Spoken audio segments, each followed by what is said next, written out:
శుభోదయం. ఈరోజు అరిపిరాల గ్రామానికి క్యాన్సర్ అవగాహన మరియు నేత్రదానం గురించి అవగాహన కల్పించి పర్యావరణం హితంగా కొన్ని మొక్కలు నాటాలనే ఉద్దేశంతో అరిపిరాల గ్రామానికి గ్రామ పంచాయతీకి స్కూల్కు వెళ్ళటం జరుగుతుంది. ఇది అరిపిరాల చెరువు, ఇది అరిపిరాల చెరువు కట్ట. విషయం ఏంటంటే ఇప్పుడు క్యాన్సర్ అనేది ప్రతి ఒక్కరికి, ఇంతకుముందు క్యాన్సర్ అంటే ఎవరో రాజులకు వెంకట ఎవరెవరు మహానుభావులకు వచ్చేది. కొంతమంది క్యాన్సర్ అనేది తెలియకపోయేది. మనసులో తెలుసుకుంటే ఆ పో అదైతే చచ్చిపోతారు అక్కడ భయపడేది. కానీ ఇప్పుడు మామూలుగా మనకు తెలుసు, బీడీలు, చుట్టాలు, సిగరెట్లు ఇవన్నీ చెడాల వల్ల వస్తుంది అనుకున్నా. ఓకే, రీసెంట్గా మొన్న ఏం జరిగిందంటే ఏం అలవాటు లేకున్నా కూడా ఆయనకు క్యాన్సర్ వచ్చింది. ఏంటిది అని వాళ్ళు పరీక్ష చేసింది అన్నట్టు. ఏంటి డాక్టర్లు ఏం చేస్తారంటే క్యాన్సర్ వచ్చిన వాళ్ళని కానీ పెద్ద పెద్ద రోగాలు వచ్చిన వాళ్ళను పరీక్ష చేస్తారు స్పెషల్గా, ఎందుకు వచ్చింది ఈయన క్యాన్సర్. అయితే అదే విధంగా ఆయన ఏం అలవాటు లేవు, బీడీ లేదు, చుట్టా లేదు, ఏది లేదు, ఈయనకి ఎట్లా వచ్చింది క్యాన్సర్ అని వాళ్ళు అవగాహన చేస్తే ఆయన అడిగితే ఆయన ఏం చెప్పిందంటే ఆయన పక్కన ఉన్న స్నేహితులు వాళ్ళు వీళ్ళు ఈయన ఎప్పటికీ మాత్రం ఛాయ్ తాగేది, హోటల్లో పోయి ఛాయ్ తాగేది, ఆ టీ కప్లలో తాగేది, మళ్ళీ పార్సల్ కూడా తెచ్చుకునేది, ప్లాస్టిక్ కవర్లలో తెచ్చుకొని తాగేది అని చెప్పింది. అంటే ఇప్పుడు ప్లాస్టిక్ అనేది ప్రతి విచ్చలవిడిగా ప్రతి ఇంట్లో ఉంటుంది. ప్రతి ఇంటికి రోజు వస్తుంది ఇంటికి ఒక భూతం లాగా. బిస్కెట్ రూపంగా, చాక్లెట్ రూపకంగా, నూనె ప్యాకెట్ అని, పాల ప్యాకెట్ అని అన్ని కవర్ల రూపంగా వస్తుంది. అదే ఇప్పుడు ప్లాస్టిక్ కారణమైంది, ముఖ్యంగా క్యాన్సర్ కారణమైంది. ప్రతి ఒక్కరికి క్యాన్సర్ వస్తుంది. ఇప్పుడు మన సైంటిస్టులు ఏం చెప్తున్నారంటే పరీక్ష చేస్తే వాళ్ళ దవాఖాన పోతారు కదా, వాళ్ళు పరీక్షలు చేస్తున్నప్పుడు ప్రతి ఒక్కరి శరీరంలో మన ప్లాస్టిక్ అనేది ఉంటుంది, నిక్షిప్తమై సూక్ష్మ రూపంలో ఉంటుంది. సో అది ఏమవుతుందంటే పెరిగి పెరిగి పెరిగి ఎక్కువ అయిపోయింది, వాళ్ళకి క్యాన్సర్ వస్తుంది. సో కాబట్టి మనం ప్లాస్టిక్ పట్ల ముఖ్యంగా, ఇప్పుడు సిగరెట్ ఇంతకుముందు సిగరెట్లు, బీడీలు, గుట్కాలు ఏదైతే వచ్చేటోళ్ళు, ఇప్పుడు అట్లా కాదు. ప్లాస్టిక్ ఎవరైతే వాడతారో వాళ్ళకి క్యాన్సర్ వస్తారు. నువ్వు ప్లాస్టిక్ పొద్దున లేతే బ్రష్ ప్లాస్టికే, లోటా ప్లాస్టికే, తినే ప్లేటు ప్లాస్టికే, గుండా ప్లాస్టికే, బకెట్ ప్లాస్టికే, అన్ని ప్లాస్టికేనా ఏదో ఒక రూపంగా మన శరీరంలోకి వెళ్ళిపోతారు. చూర రూపంలో ప్లాస్టిక్ బాటిల్ చూడండి, మీరు కొత్తప్పుడు టైట్గా పడుతుంది, మొత్తం నీళ్ళు కాలేదు. ఒక 4 రోజులు వాడి చూడండి, అది ఉరుగు అయిపోతుంది, అదే దిష్టంగా అవసరం పడుతుంది. మళ్ళీ ఇంకోటి కొట్టు అంటే ఆ చూర వదిలేందంటే ఆ చూర అనేది నీ కడుపులో పోతుంది. రోజు తాగినప్పుడు మన పిల్లగాళ్ళకి కొనిస్తాను ప్లాస్టిక్ బాటిల్ కొనియొద్దు. మన తక్కువ ధర దొరుకుతుంది, పూరి వచ్చింది, అక్కడ బయట పరిస్థితి దొరికిందని కొనిస్తాను. దొరికండి వాళ్ళకి కూడా చిన్నప్పటి నుంచే క్యాన్సర్ కణాలు వస్తాయి. ఇంకా లేటెస్ట్గా వచ్చింది ఏంటంటే తల్లి గర్భంలో తయారయ్యే పిండానికి కూడా తల్లి ద్వారా, తల్లి వాడే ప్లాస్టిక్ కప్పులు, ప్లాస్టిక్ టీలు, ప్లాస్టిక్ వల్ల తల్లి గర్భంలోని పిండానికి కూడా ప్లాస్టిక్ పోతుంది. అంటే వాడు పుట్టడంతో క్యాన్సర్తో వాడు ఎప్పుడో కమ్మనే తెలియదు. సో చాలా జాగ్రత్తగా ఉండాలి. మీరు బయటకు వెళ్ళినప్పుడు కిరాణా షాప్లో పోయినా, ఎక్కడికి పోయినా కూడా ఒక సంచితో బయలుదేరండి. ఒక గుడ్డ సంచి, బట్ట సంచి తీసుకొని బయలుదేరండి దయచేసి. ఎందుకంటే మీ కుటుంబాన్ని మీరు కాపాడుకోవాలి. ఎవరు కాపాడరు, అవగాహన కల్పిస్తారు అంతే. ఇలాంటి ఒక బట్ట సంచి తీసుకొని బయలుదేరండి. ఒక బట్ట సంచి కుట్టుకోండి. చీపుల పాత చీరలు, పాత అన్నీ ఉంటాయి. ఈ పాత పాయింట్ ఉంటాయి అనుకోండి. ఈ పాత పాయింట్ ఉంటే మీకు ఈజీ. ఇక్కడ కట్ చేయాలా, ఇక్కడ కింద కుట్టేయాలా, వేసుకొని తీసుకొచ్చుకోవాలి. ఈజీ మీకు. ఇటువంటి బట్ట సంచులు తెచ్చుకోండి. ప్లాస్టిక్ అనేది మీ ఇంటికి రాకుండా చూడండి. ఒకవేళ ఎట్టి పరిస్థితుల్లో తప్పని పాల ప్యాకెట్ ఉండవు, చుట్టాలు వచ్చిండ్రు, పెరుగు ప్యాకెట్ ఉండవు, ప్లాస్టిక్ కవర్ వచ్చింది, అటువంటి వాటిని ఏం చేయాలంటే మీరు ఇలాంటి బాటిల్ మీకు ఫ్రీగానే దొరుకుతాయి. ఇలాంటి బాటిళ్లలో నేను ఏం చేస్తానంటే మా ఇంటికి వచ్చిన కవర్లు మొత్తం ఏది రాని, పిప్పర్మెంట్ తినని, చాక్లెట్ తినని, బయట దొరకని అవన్నీ తీసుకుంటా. అవన్నీ తీసుకొని ఇలాంటి కవర్లన్నీ జమ చేస్తా. ఇవన్నీ జమ చేసి ఏం చేస్తానంటే ఇలాంటి బాటిల్లో పెడతా. ఇది ఉందనుకోండి, రేపటి ఇట్లా చింపి పడేయద్దు. ఇది పోయి ఎక్కడో ఇంకా చాలా ఉన్నాయి. దీని గురించి చెప్పాలంటే ఎంత అని అర్థం అంటే మనకు టైం లేదు. ఇది పోయి ఇట్లా బయటపడితే మోర్ల ద్వారా పోయి ఎక్కడ పోయి తట్టుకుంటే అక్కడ మోరీలు బంద్ అయితే ఇంకా తట్టుకుంటే పోయి ఇంకా చిన్న మనం పాల ప్యాకెట్ టిక్కుని కట్ చేస్తాం. అట్లా అసలే కట్ చేయొద్దు. ఆ టిక్కు ముక్కలు పోయి కాలువల ద్వారా పోయి చెరువులకు పోయి చేపలు తింటాయి. దానికి ఎవరికి అది ఆహారం అనుకుంటుందో తింటాం. మళ్ళీ ఆ చేపలు తెచ్చుకొని మనమే తింటాం. ఆ ప్లాస్టిక్ అనేది సముద్రంలో కూడా నిండిపోతుంది. ఇంకా వివరంగా చెప్పాలండి, ఇట్లా పెట్టండి. ప్రతిదీ మీ ఇంట్లోకి ఏది వచ్చింది అది ఇట్లా పెట్టండి. మొత్తం ఇట్లా నింపండి. మొత్తం ఇలా నింపిన తర్వాత గట్టిగా చేసిన తర్వాత ఇది చాలా బరువు అవుతుంది. చాలా మరి దీన్ని ఏం చేయాలో మీరు అంటారు. ఇదైతే మన ఇంటికి వచ్చింది అనుకోని పరిస్థితుల్లో వచ్చిన ప్లాస్టిక్ను మనం ఇలా బంధించడం, బయట పడేయలేదు. బయట పడితే ఏమవుతుంది, ఇప్పుడు ఎన్నో దగ్గర ఊడ్చి బయట పడితే పెట్టకపోలేదో పెట్టకపోవాలి, పొలంలో పోతే పొలంలో అంతా ప్లాస్టిక్ అయిపోతుంది. నువ్వు 2-3 వెనకటినో మంచిగా ఊకిపోతే అది జవ అయ్యేది. ఇప్పుడు మొత్తం ప్లాస్టిక్ అంటే అర్థమవుతుంది కదా. ఇప్పుడు పెళ్లిళ్ళు చేస్తారండి, ఇన్నొద్దులు చేస్తే పెళ్లి చేస్తే పెళ్లి లేకపోతే విశ్వాది కూడా తక్కువ చేసేది. ఎప్పుడో ఇంకా ఇప్పుడైతే ప్రతిదానికి చీర కట్టడు, లంగా కట్టడు, జాకెట్ కట్టడు అని ప్రతిదీ ఇష్టం వచ్చినట్టుగా పెళ్ళిళ్ళు చేస్తాను. ఓకే, సంతోషం, చేసుకోవాలి, అందరూ సంతోషంగా ఉండాలి. కానీ పెళ్ళిళ్ళ వేలు ఖర్చులు పెట్టి అనవసరంగా దుబా ఖర్చు చేసి 12 రకాల కూరలు, 6 రకాల స్వీట్లు, ఓహో మహావైభవంగా చేసిండే అని అంటారు. కానీ నిన్ను అన్ని రకాల ఎవరు పెట్టమని, నువ్వు పెట్టే ప్లేట్ ఏంటిది? తినే ప్లేటు ప్లాస్టిక్, పేపర్ ప్లేట్ అంటాను, ప్లాస్టిక్ పేపర్లో పెడతాను. దాంట్లో చిన్నగా తీస్తాను, పేపర్ వెళ్తుంది. ఆ ప్లాస్టిక్ దాంట్లో వేడి అన్నం, వేడి సాంబార్, వేడి కూరలు అందులో వేస్తాను. ఆ ప్లాస్టిక్ అనేది కరిగి మన శరీరానికి వెళ్ళిపోతుంది. మనం కరెంట్ షాట్ కొట్టాలంటే ఎన్నిసార్లు పట్టుకోవాలి కరెంటును? ఒకటేసారి. మరి అంటారు కదా, నేను ఒక్కసారి తింటాను సార్. ఈ ఒక్కసారి కదా, ఏ ఒక్కసారి నీకు క్యాన్సర్ లోపలికి పోయిందంటే అది క్యాన్సరేనా. కాబట్టి మీరు జాగ్రత్త. మీరు పోతే నేను చెప్పిన ప్రకారం ఏంటంటే ఎవరికైనా అవగాహన కలిగిస్తే కలిగియండి. ఏంది, నువ్వు అలాంటి ప్లేట్లో పెట్టగాయా, మనకి జ్వరాలు వస్తాయట, క్యాన్సర్ వస్తుందట అని చెప్పండి. లేదు అంటే స్వతహాగా మీరు ప్లేట్ పట్టుకొని పోండి. మీ ఆరోగ్యం మీరు కాపాడుకోండి. ఎక్కడికి భోజనానికి పోయినా కూడా మీరు ప్లేట్ పట్టుకోపోండి అంతే. మీరు ఎవరు చెప్పని అవసరం లేదు. వాళ్ళకి సిగ్గు వస్తుంది అప్పుడు. అరే వాడిని ఎవరు పెట్టమన్నాడా 12 కూరలు, 6 రకాల స్వీట్లు ఎవరు పెట్టమన్నాడు అని. రోగం మనకు ఆటోమేటిక్గా రోగం వచ్చేద్దాన్ని, క్యాన్సర్ వస్తుంది ఆ ప్లేట్లో తింటే. నువ్వు ప్లేట్ అదే పెడితివి, చెంచా అదే పెడితివి, స్వీట్ అదే పెడితివి, లాస్ట్కి వచ్చేసరికి ఐస్ క్రీమ్ అలానే పెడితివి, మళ్ళీ చెంచా ఇచ్చివి పోపు అని. అంతా చెంచా ప్లాస్టిక్ అయినా, మొత్తం ప్లాస్టిక్ అయినా. ముసలోళ్ళు ఉంటారు, పనులు ఉన్నోళ్ళు ఉంటారు, పనులు లేని వాళ్ళు ఉంటారు. వాళ్ళకి మంచిగా ఎక్కడ విందు భోజనాలు పెడితే అరిటాకు తీసుకొచ్చి అరిటాకులో పెట్టి 2 రకాల కూరలు ఉంటే 2 రకాల స్వీట్ పెట్టి అన్నం పెట్టి చాలు అంతే. 12 రకాల కూరలు ఎవరు తింటాడు? వాళ్ళు ఇంత సోడా గీడో ఎత్తాడు. మన ఇంటికాడ దీనికి ఇంతనే తింటే ఆడి వెనుక ఇంతే తింటాం. అవన్నీ చూస్తాం కృషి వల్ల. ఏం లేదు, మనం తినేది ఏం లేదు. కాబట్టి ఫంక్షన్లు కానీ ఏది కానీ జాగ్రత్తగా పోండి. మీ ప్లేట్ తీసుకోపోండి. ఇంకోటి చాలు పేపర్ ప్లేట్ అని, పేపర్ కప్ అని చాలా అడ్వర్టైజ్ చేసాను. చాలా అడ్వర్టైజ్ చేస్తే చూసినగా ఇప్పుడు నేను క్యాన్సర్ వచ్చిందని చెప్పిన కదా. ఎట్టి పరిస్థితుల్లో తాగకండి. స్టీల్ గ్లాసులు వాడమని చెప్పండి, గాజు గ్లాసులే టీ తాగుతామని చెప్పండి. హోటల్ పోయినప్పుడు మీ పిల్లలకి చెప్పండి. ఫస్ట్ ఇప్పుడు మీకు 20 మంది ఉంది అనుకోండి, 20 × 10 200 మందికి తెలుస్తుంది. చాలు 200 × 200 అట్లనే తెలిసిపోతుంది. అవసరం అర్థమైంది కదా. ఎట్టి పరిస్థితుల్లో టీ గ్లాసులలో టీ తాగకండి. పేపర్ ప్లేట్లని వచ్చే ఆ మోసపూరితమైన ప్లేట్లలో వాడకండి, తినకండి. ఫంక్షన్లోకి పోతే ప్లేట్ తీసుకోపోండి. గ్లాసులు కూడా అంతే. దయచేసి మీ పిల్లలకు కానీ మీరు కానీ ప్లాస్టిక్ బాటిల్ ఇలాంటి వాటిల్లో ఎప్పుడు నీళ్ళు తాగకండి. పిల్లలకు 30 రూపాయలు పెడితే బాటిల్ వస్తుందని వాటర్ బాటిల్ కొనిస్తారు. వాటర్ బాటిల్ ఎన్ని రోజులు ఉంటాయి? నెల 2 నెలల వరకు 3 రోజులు అయితే అది అవసరం పడే చీపు వచ్చింది కదా మళ్ళీ కొనుక్కుంటారు. అట్లా సంవత్సరానికి 3 అయినాయి. 3 ముళ్ళ 90 రూపాయలు, 75 రూపాయలు పెడితే స్టీల్ బాటిల్ వస్తుంది.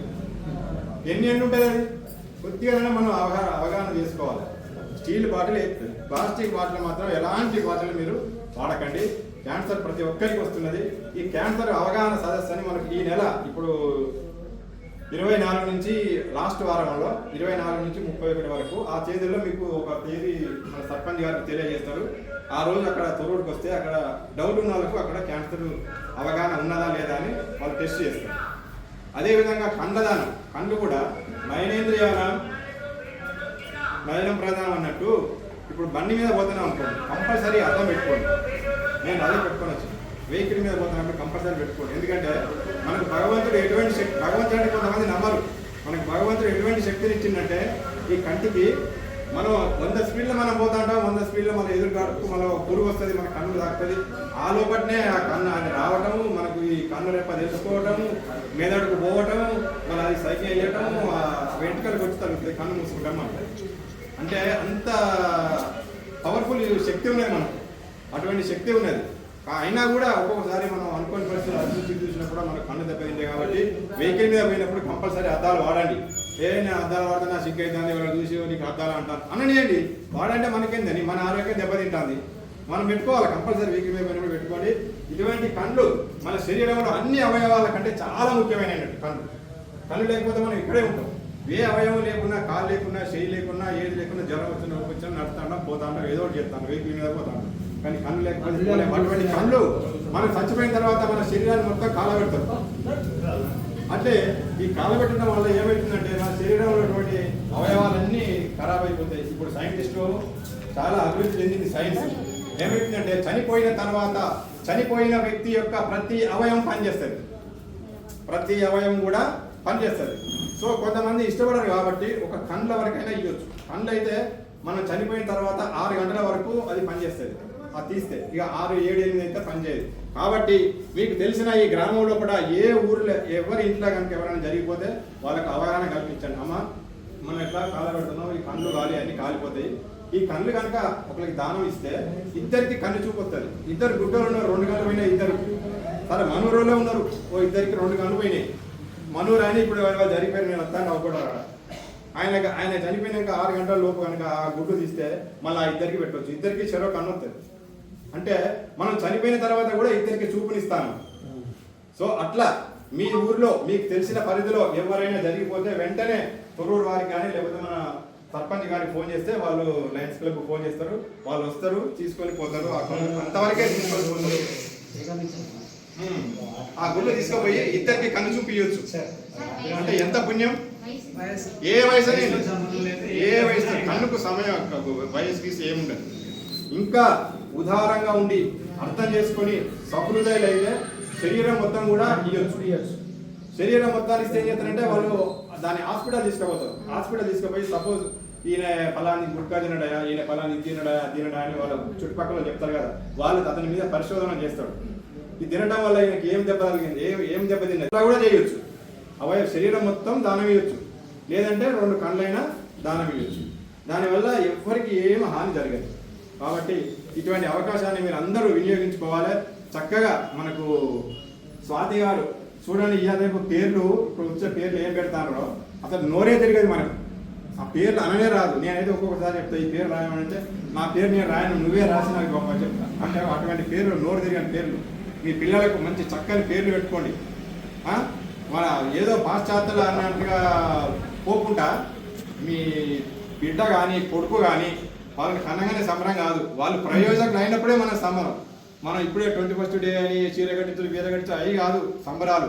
ఆ పిల్లగాడు మంచిగా ఒక ఉద్యోగం సంపాదించి ఒక ఉద్యోగం అవుతానప్పుడు అప్పుడు జరుపుకో పెళ్ళి, అప్పుడు జరుపుకో సంతోషం, అప్పుడు జరుపుకో ఉత్సవం. పుట్టగానే జరుపుతాను వాడు నువ్వు వాడు చూసేది తెలియదు, వాడు నిన్ను చూసేది తెలియదు, రేపు ఏదెట్లే తెలియదు.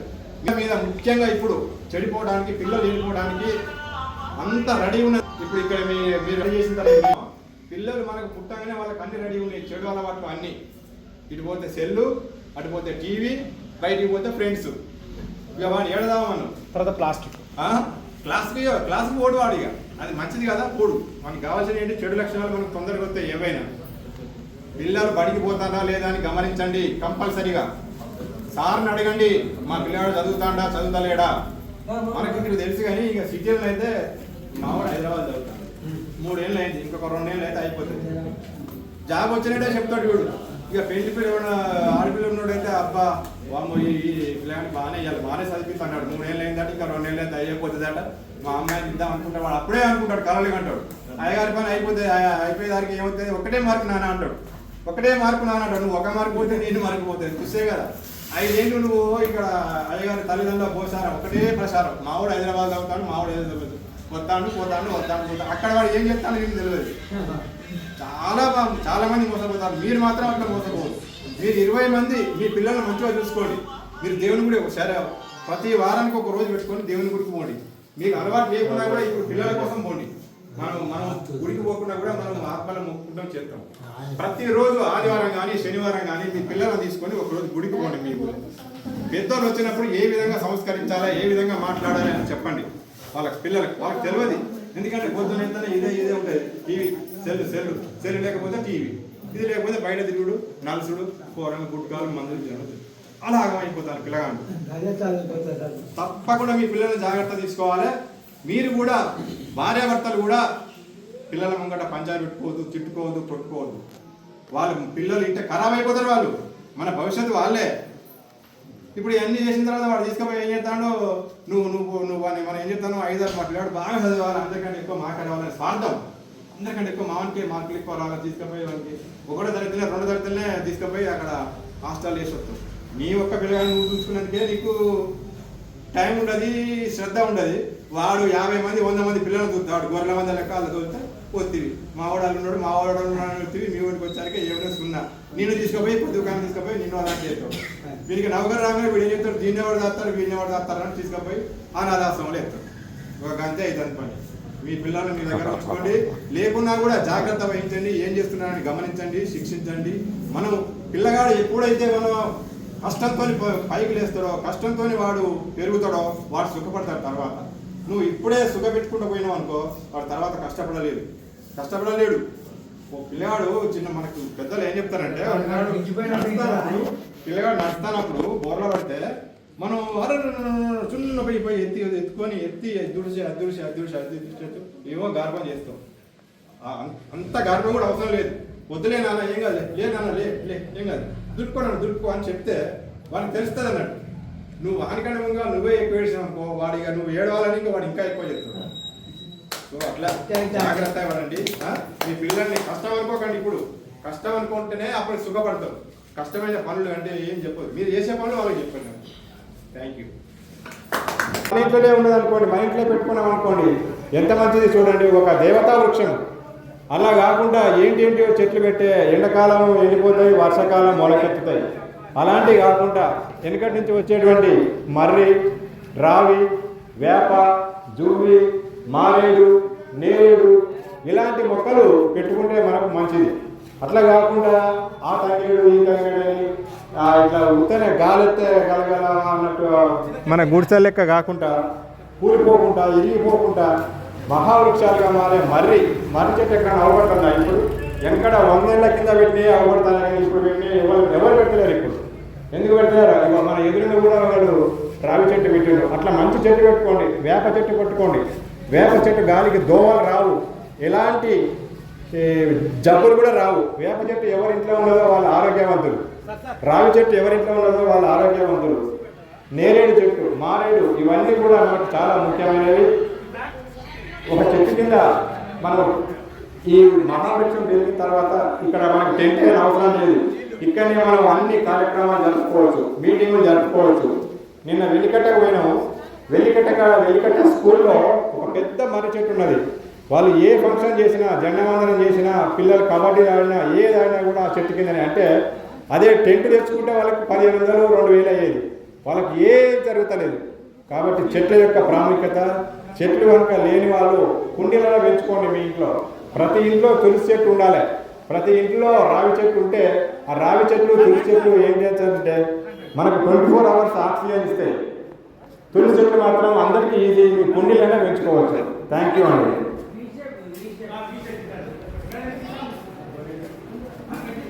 మనం ఏ పని చేసినా కూడా ముఖ్యంగా చిన్నపిల్లలను, నాన్న నీ పేరేం పేర్రా? చెప్పాను, కరెక్ట్ చెప్తానే. రాకేష్ కుమార్. ఇట్లా పిల్లల చేత మనం ఈ కార్యక్రమాలు చేయిస్తే, గుడికి తీసుకుపోయినా ఎక్కడ తీసుకుపోయినా కూడా మన ఎంబడి తీసుకుపోవాలి పిల్లలను. చెట్లు పెట్టించినా కూడా ఇలాంటి పిల్లలతో మనం చేయిస్తే రేపు భవిష్యత్తుకు వారే యువకులు కాబట్టి వాళ్ళు చైతన్యవంతులవుతారు. వేప చెట్టు ఎంతో ఆరోగ్యవంతమైనది. ఈ వేపకాయలు కానీ, వేప నూనె కానీ మనం వైద్యంలో తప్పకుండా వాడతాం. రైట్ నాన్న, ఓకే సార్. మీ దగ్గర నేటి బాలలే రేపటి పౌరులు అన్నట్లుగా నీరు నాటిన ఈ మొక్కలే కాబోయే రోజుల్లో మహావృక్షాలు అవుతాయి. Thank you friends.